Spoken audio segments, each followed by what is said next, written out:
tudo bem? Vamos dar continuidade a mais um diálogo, hoje trabalhando a questão ambiental. Hoje eu estou aqui com a minha colega Áurea Almeida, hoje eu vou fazer o papel de provocador do diálogo e ela vai ser a nossa entrevistada. Eu vou fazer uma audiodescrição. Eu sou homem branco, cabelos grisalhos, barbas grisalhas, estou usando óculos, estou de blazer azul marinho, blusa azul claro. Agora convido a Áurea Almeida para fazer a audiodescrição, por favor, Áurea. Eu sou uma mulher branca, tenho cabelos castanhos na altura do ombro, estou usando camisa branca com pequenas manchinhas pretas e vermelhas e estou usando uma calça verde. Pois é, Áurea, vamos iniciar falando um pouquinho. Você atuou como gestora ambiental, né, de um município importante. Fala para a gente o que é gestão ambiental e qual a importância dela no dia a dia do cidadão que está aí, né, preocupado com tudo que vem acontecendo, com essas questões climáticas. Qual a importância da gestão ambiental hoje? Primeiro eu quero agradecer ao convite, é uma oportunidade de poder falar de um tema que muito me interessa e que eu entendo que está no nosso cotidiano, né? Pensar a questão ambiental, ela ultrapassa o nosso dia a dia enquanto gestor. Ele também está relacionado com as nossas práticas individuais, né? No nosso cotidiano de vida realmente.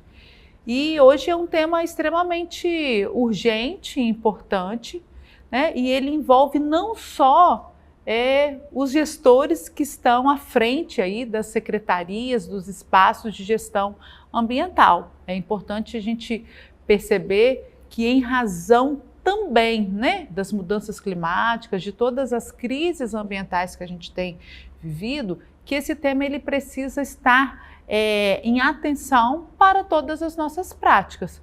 Não só para a questão do transporte público, para o uso da água, mas também lá no meu cotidiano, enquanto servidor, como que eu tenho lidado com a temática ambiental, especialmente com a temática da sustentabilidade, né? Estou programando uma compra, uma licitação. Será que lá no termo de referência eu estou me atentando, né, a adquirir determinados produtos ou serviços que tenham, né, a sustentabilidade no seu cerne, né, que a empresa respeite determinadas práticas ambientais, né? Estou consumindo muito papel, estou trabalhando com muita folheteria. Há outras formas de estar divulgando determinadas informações.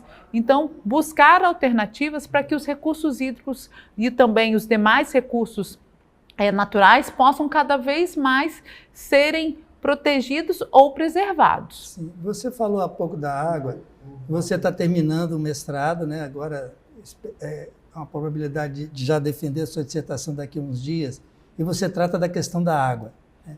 Fala um pouquinho para a gente qual a importância da gestão da água, né? Tanto a água para o consumo humano, como na questão da balneabilidade, né? Do controle do município sobre essas... A gente passa nas praias e vê aquela plaquinha, permitido, não permitido, água não permitido banho. Como é que é isso? Qual a importância da água na gestão ambiental?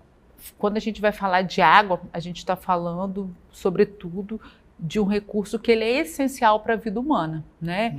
As próprias Nações Unidas, ela garantiu, preveu que a água é essencial para a continuidade da vida.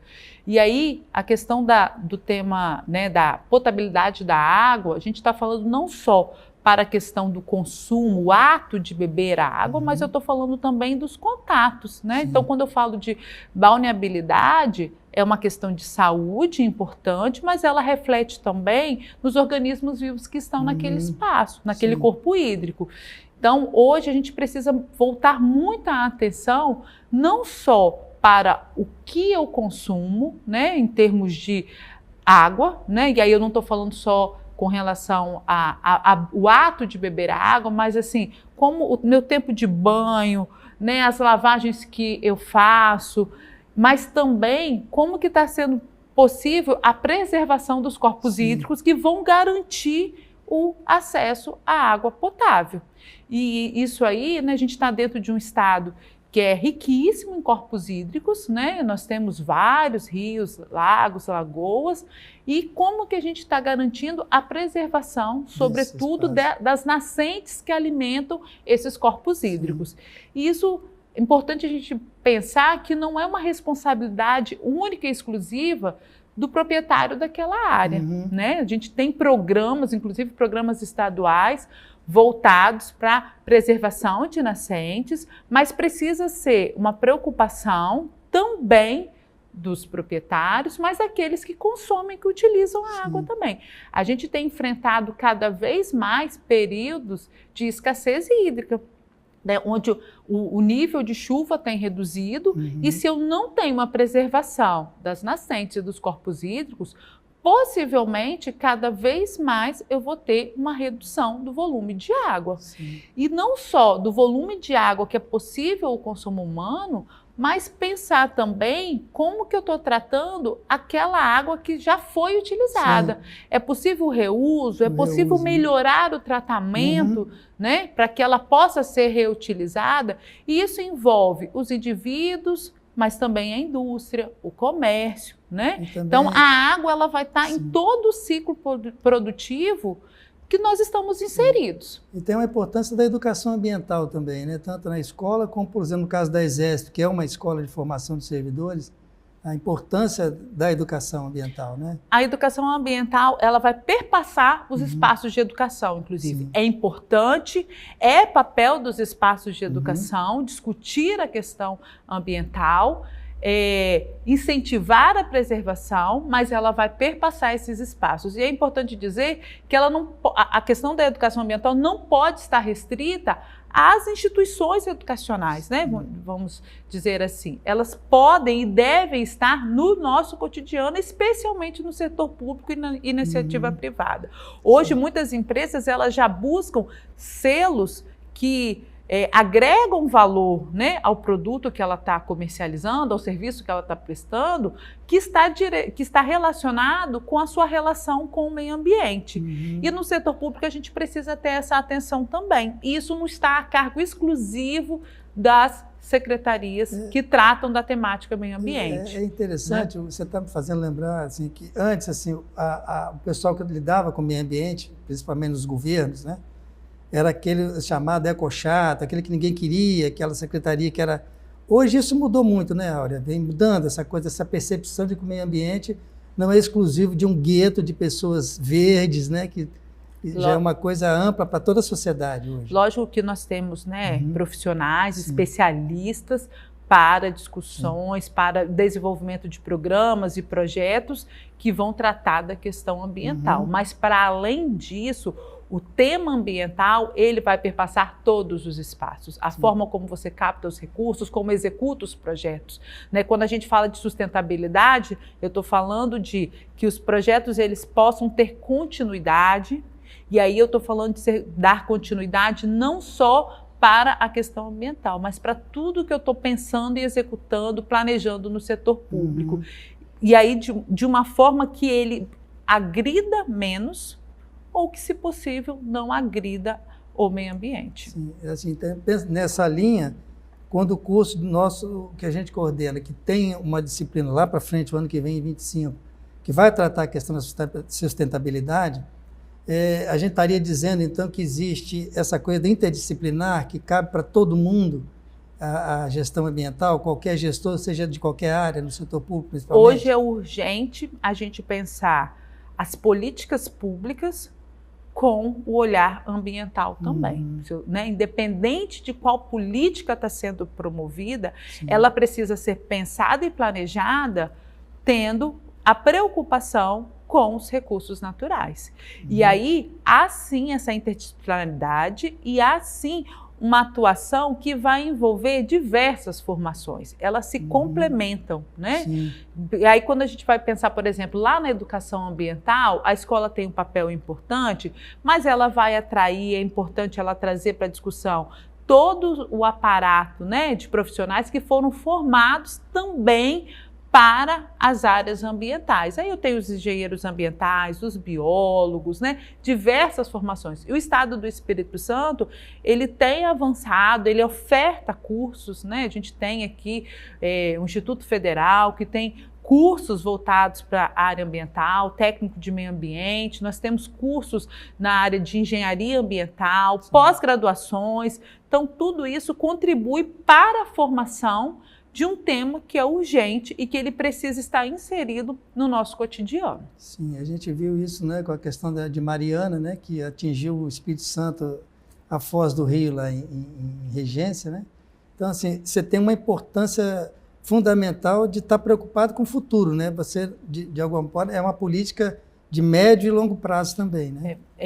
É um ledo engano pensar que a questão ambiental ela não tem repercussão para além, né, daquela fronteira geográfica. Sim. Então, um evento, né, um desastre que acontece em determinado local vai ter impacto em toda uma cadeia. Né? Então, independente se foi no estado do Espírito Santo ou não, né, o aumento de uma queimada, a contaminação de um rio, né, a questão de emissão de gases poluentes, isso vai impactar a sociedade como um todo, né? Haja visto, a gente teve muito recente aí uma especulação com relação à possibilidade do preço do arroz aumentar. Sim, em razão do que havia acontecido no Rio Grande do Sul, né? Não estou falando especulação no sentido que não é real, estou falando como que algo que aconteceu em um estado que está, né, milhares de quilômetros do Espírito Santo pode, de certa forma, afetar a população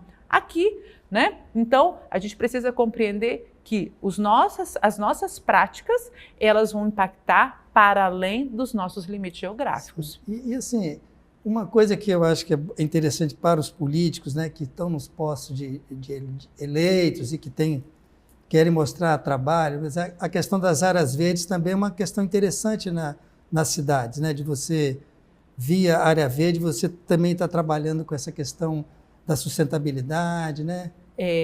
Pensar a arborização, sim, eu costumo utilizar assim, um argumento que facilmente ele pode convencer, né?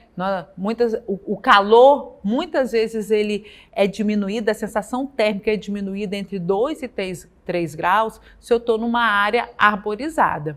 E aí é urgente termos ações, e eu não estou focando apenas como responsabilidade do poder público, sim, mas que aumentem e que preserve as áreas arborizadas, porque isso tem um impacto direto, não só na sensação térmica, como também na questão dos ruídos, né? Eu crio a possibilidade de atrair fauna, então a importância de preservar essas áreas e ter políticas voltadas para ampliar as áreas arborizadas, principalmente nos espaços urbanos, é urgente.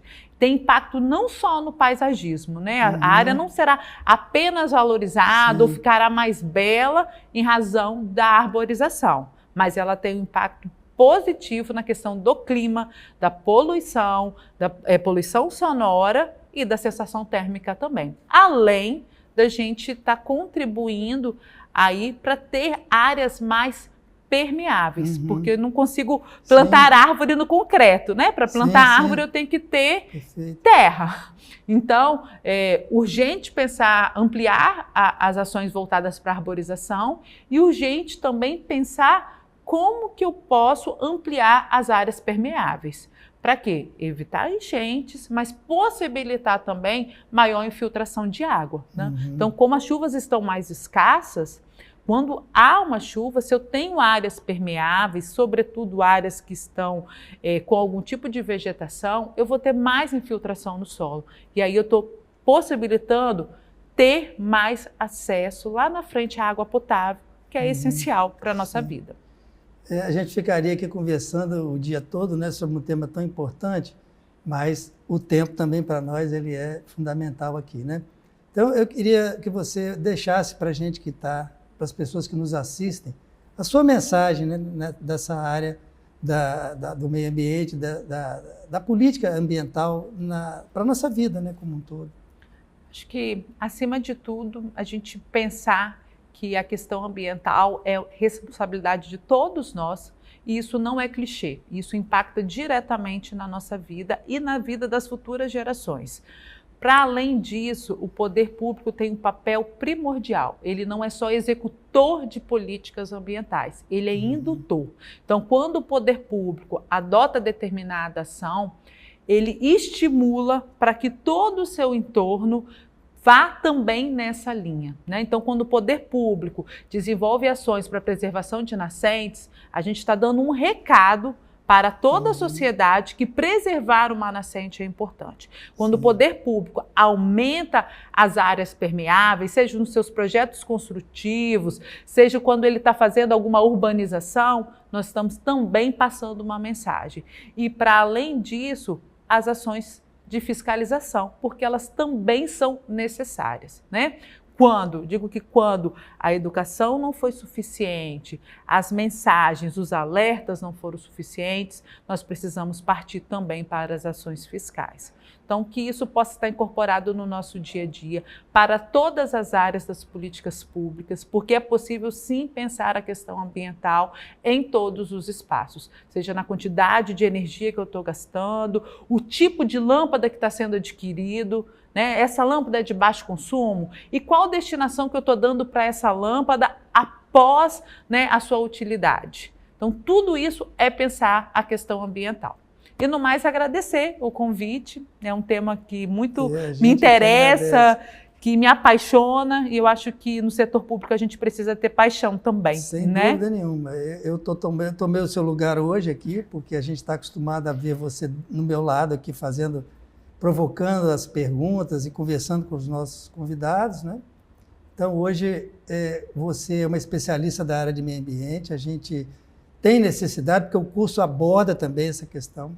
Então, ninguém melhor do que você que além de ter o conhecimento teórico, tem o conhecimento prático de ter atuado nessa área no serviço público. Então, eu queria te agradecer, registrar a importância do apoio que a gente está tendo da diretora da ESESP, a Laís Garcia, que investiu, né, nessa ideia do curso de pós-graduação. Em breve vai começar um segundo curso, ainda esse ano na ESESP. Então, a pós-graduação veio para ficar, né, Áurea? E também a equipe da TVE, nós temos uma equipe grande aqui que está nos bastidores. A TVE prontamente tem cedido e aderiu ao projeto de a gente trazer temas que são de interesse para o serviço público. Muito obrigado a todos. A Áurea, mais uma vez, muito obrigado.